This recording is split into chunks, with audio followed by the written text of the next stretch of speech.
Salut, j'espère que vous allez bien.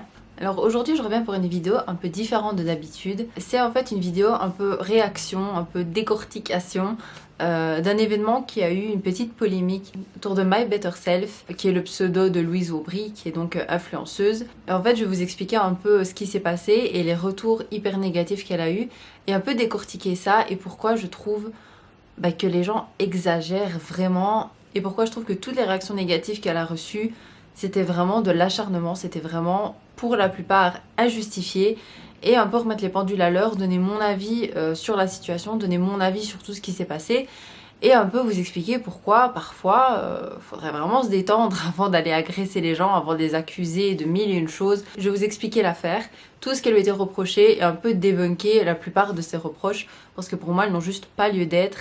Et vous expliquer que, en fait, je crois que les gens confondent des choses qu'ils n'aiment pas et des choses qui sont problématiques. Alors, la polémique, c'est quoi? C'est que My Better Self, donc c'est une influenceuse qui se définit assez body positive, qui se montre souvent en sous-vêtements, qui n'hésite pas à montrer un bourrelet, de la cellulite, des choses comme ça, sachant qu'elle a une corpulence qui est considérée comme normale dans la société. À mon avis, elle va faire du 36-38. Donc voilà, elle a un corps tout à fait accepté, tout à fait dans les normes. Elle est blanche, elle va à l'université à Sciences Po, qui, ce que j'ai l'impression en France est assez prestigieux. C'est une femme qui a certes des privilèges dans cette société, ça j'en disconviens pas. Elle se montre assez engagée, elle partage toujours des trucs anti-régime, anti-restriction, enfin elle veut vraiment que les gens se sentent bien dans son corps, elle donne des conseils pour s'accepter, pour ses complexes, etc. Et donc elle a fait un post pour la précarité menstruelle, c'est-à-dire pour toutes les personnes qui ont leurs règles et qui sont dans la pauvreté. C'est dur de s'acheter des protections hygiéniques. C'est vraiment un vrai problème parce que les protections hygiéniques, si vous avez déjà eu vos règles, vous savez que c'est pas gratuit, loin de là. Et que si on est à la rue, peut-être qu'on a peine de quoi manger, à peine de quoi survivre, donc c'est peut-être hors de portée. Et donc elle a fait une action avec une association qui est vraiment dédiée à aider les femmes dans la rue, qui vivent dans la rue, pour mettre en lumière ce problème.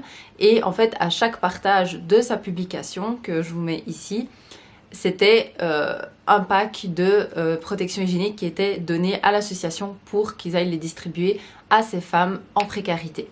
Quand je vous pose le truc comme ça, vous allez sûrement vous dire pourquoi est-ce que les gens ont pété une case avec cette histoire. Donc là, je vais vous expliquer ce qui lui a été reproché. Reproche numéro 1, la photo qu'elle a utilisée pour cette campagne, je vais dire, pour cette action. Donc comme on voit sur la photo, elle a une couronne en tampon et elle a des billets qui lui tournent autour. Et elle est très glamour en fait, elle a du maquillage, etc. Puis évidemment, plein de gens se sont dit que ça ne représentait pas la précarité menstruelle, que quand on voyait la photo, juste en voyant la photo, on pouvait pas se douter de l'action qu'il y avait derrière, etc.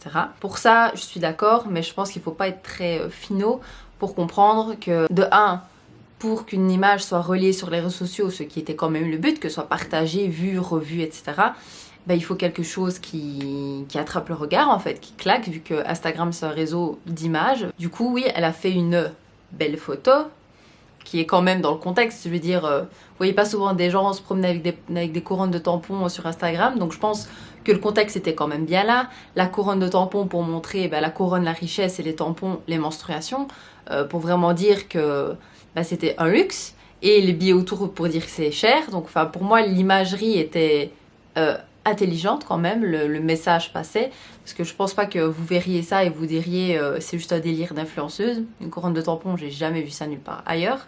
Ensuite, cette influenceuse a sorti une marque de lingerie inclusive, faite avec des matières stretch, je pense sourcées Fairtrade. Et donc, sur cette photo-là, elle était habillée, elle portait un ensemble de sous-vêtements et elle a tagué sa marque dessus.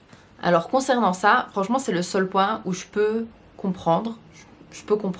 C'est pas quelque chose de mal, mais c'est vrai que c'était peut-être pas super bienvenu d'insérer une pub, on va dire, pour soi-même dans un post à visée caricative. La description, etc., elle n'a pas du tout parlé de sa marque, c'était juste tagué sur sa photo, mais pour ça, je peux accorder le fait que c'était peut-être pas très utile de faire ça.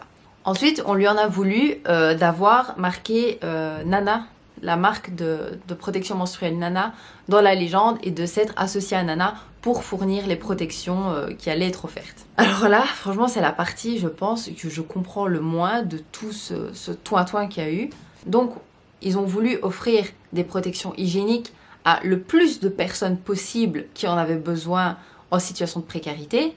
Donc le but, c'était de faire le plus partage de possible pour qu'il y ait le plus de protections possibles offertes. Et du coup, c'était logique qu'ils devaient obtenir des protections hygiéniques. Enfin, elles n'allaient pas tomber du ciel. Et du coup, vous pensez que quel type d'entreprise aurait le plus pu offrir toutes ces protections? Une petite entreprise de petits tampons bio ou une grosse entreprise qui pouvait se permettre de faire un don de cette ampleur? Et donc, Nana a été particulièrement décriée parce qu'on ne sait pas exactement ce qu'il y a dans leurs produits. C'est pas des tampons bio, c'est des tampons jetables, donc pas bien pour l'environnement, etc. Bon, les protections lavables, réutilisables, que ce soit les serviettes, les culottes menstruelles, les cups, enfin, vous croyez vraiment que des personnes dans la rue ont accès à tous ces points d'eau pour laver ces choses-là, pour les garder hygiéniques justement? Non, enfin, c'est clairement pas possible. Ils n'ont pas de machine à laver à côté, ils n'ont pas forcément accès à des toilettes tous les jours pour aller vider les cups, se laver les mains, etc. Enfin, pour moi, ça coulait de source.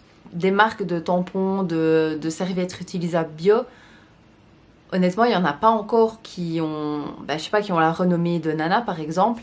Et du coup, ça me paraît logique que des plus petites marques qui font peut-être des choses plus qualitatives n'auront pas les moyens d'offrir autant de protection que des grosses marques. Et du coup là, pour moi, c'était logique de viser la quantité, donc aider le plus de personnes possible, plutôt que la qualité et offrir des tampons bio à 10 personnes. Et en fait, que ce soit Nana, Always ou je ne sais pas quelle marque, je crois que dans tous les cas, ça aurait été critiqué. Mais pour moi, ça n'a pas lieu d'être critiqué. Le seul point que je suis d'accord, il aurait pu avoir Nana et d'autres marques. Ils auraient pu faire un mélange de plusieurs marques et je pense que ça aurait moins créé la polémique que de s'associer avec une marque et que ce soit cette marque-là qui soit taguée uniquement. C'est vrai que ça pouvait donner une impression de partenariat, ce qui n'était pas le cas. Elle l'a précisé plusieurs fois. Après, voilà, une marque vous offre des milliers de protections. Je trouve ça, c'est la moindre des choses de la taguer quand même. Enfin, c'est juste dire merci en fait. Quand il se passe quelque chose de bien, même si on n'aime pas la marque en général, on peut quand même applaudir cette chose-là. Enfin, je pense que c'est pas volé. Et ensuite, la troisième chose pour laquelle on en a voulu à My Better Self, et ça c'est la raison, enfin je trouve ça aberrant en fait, que des gens réfléchissent de cette façon-là. En fait, on lui en a voulu d'être une blanche bourgeoise qui fait du body positive alors qu'elle fait du 38 et qu'en fait, elle n'est pas légitime de parler d'acceptation de soi parce qu'elle est dans les standards de beauté actuels. Je peux comprendre que ça dérange quelqu'un, mais est-ce qu'elle fait quelque chose de mal pour autant? C'est pas parce que ça vous dérange que c'est mal, c'est pas parce que ça fait chier quelqu'un que c'est mal. Et en fait, tout le monde l'a traité comme si, je sais pas moi, tout le monde était dur avec elle, comme si ça avait été un dictateur de pays, comme si elle avait fait du dropshipping, comme si elle arnaquait les gens. Ce que les gens ont pas l'air de comprendre, c'est que tout le monde, littéralement tout le monde, peut avoir des complexes. Une fille qui fait du 34 peut avoir des complexes. Une fille qui fait du 38 peut avoir des complexes. Une fille qui peut faire du 46 peut avoir des complexes. Je veux dire, des complexes, tout le monde peut en avoir. Et à partir du moment où tout le monde a des complexes, tout le monde peut aider tout le monde à s'accepter. Pour moi, une personne qui fait du 34 ou du 32 peut être body positive en aidant les autres filles qui font la même taille à s'accepter et à ne pas se sentir mal par rapport aux médias qui montrent des grosses fesses et des gros seins, etc. Enfin, faut être clair, là, la mode, c'est pas d'être toute mince, toute maigre, c'est pas la mode en ce moment. Et du coup, ces personnes-là peuvent aussi se sentir mal. Tout comme une fille qui fait du 36-38 n'aura quand même pas le même corps de tous les mannequins photoshopés. Donc elle aussi, elle peut se sentir mal parce que faire du 36, du 38, ça veut pas dire que t'as pas de bourrelet, ça veut pas dire que t'as pas de cellulite, ça veut pas dire que t'as pas de graisse. Donc je veux dire, tous les corps sont différents, tu peux aussi avoir des complexes et tu peux aussi avoir des gens qui te ressemblent, qui te rassurent dans ça. Tout comme il peut y avoir des filles qui font du 52 et qui rassurent les autres filles qui sont dans cette gamme de taille. Enfin, je veux dire par là, tout le monde a besoin d'une personne qui lui ressemble et qui la rassure et qui lui montre un peu l'exemple. Et c'est sûr qu'une fille qui fait du 52 va pas prendre My Better Self comme exemple de body positive. Mais c'est pas grave parce qu'il y en a des filles body positive de taille 52. Donc pourquoi en vouloir à elle qui a son public, qui a les filles qui lui ressemblent et qui fait du bien aux filles qui lui ressemblent? En quoi c'est mal? En fait, ce que je comprends pas, c'est qu'elle n'a jamais été militante de discrimination de poids. On sait très bien qu'une personne qui fait du 48, du 52 va ressentir beaucoup plus de discrimination qu'une fille qui fait du 38. Mais ça, My Better Self, elle a jamais dit qu'elle était militante de la discrimination, du poids, de la grossophobie. Elle n'a jamais dit ça. Elle s'est jamais prétendue militante de ça. Je vois pas en quoi son apparence, sa couleur de peau, sa classe sociale et sa taille peuvent l'empêcher de parler de body positive. Moi, je comprends pas. Pour moi, c'est juste de la méchanceté, c'est juste mal comprendre, je pense un peu de la mauvaise foi de faire exprès de mal comprendre, parce que pour moi, tout ce débat de c'est nul d'être body positive si t'es blanche, si tu fais du 38, pour moi, c'est juste du n'importe quoi. Laissez les gens faire ce qu'ils ont envie, surtout si c'est une démarche qui n'est pas du tout négative ni mauvaise. Donc voilà, j'ai un peu survolé toute la polémique, j'ai donné un peu les arguments qui avaient avancé, mes contre-arguments. Ça n'a pas été parfaite en fait l'action, je suis d'accord, ça n'a pas été parfaitement exécuté. Il y a des choses qu'elle aurait pu faire mieux, je suis d'accord. Mais de là à pourrir l'action et aller jusqu'à dire je parie qu'elle va même pas livrer les serviettes, je parie qu'elle va même pas le faire, que c'est un coup de pub. Franchement, enfin, vous croyez vraiment qu'une influenceuse à quasi 500K, qu'elle va annoncer quelque chose et puis qu'elle va jamais le faire. Enfin, et voilà, et juste, je trouve qu'il faudra apprendre que c'est pas parce qu'un truc te dérange à toi que c'est un truc qui est problématique pour l'ensemble de la Terre. Voilà, si t'aimes pas les blanches bourgeoises qui parlent de body positive, ben ok, si t'as envie, je trouve ça un peu naze, mais si t'as envie, pourquoi pas. Au final, elle l'a fait, il y a même eu des photos, vidéos qui attestent. Donc voilà, je crois que ça a mis un peu un point final à toute cette polémique quand on a vu qu'au final, elle avait fait une bonne action et que tous ceux qui la décriaient sans raison, bah, qu'est-ce qu'ils ont fait? Rien, je pense. Donc voilà, j'espère que cette petite vidéo polémique débat vous aura plu. N'hésitez pas à me donner votre avis en commentaire, à me dire si pour vous c'était problématique ou pas, à essayer de me faire changer d'avis éventuellement avec des arguments. Je suis pas contre d'avoir d'autres avis, d'avoir d'autres arguments. Et bah voilà, si ce format vous a plu, n'hésitez pas à le partager. Voilà, c'est tout pour moi. Je vous dis à très bientôt. Ciao.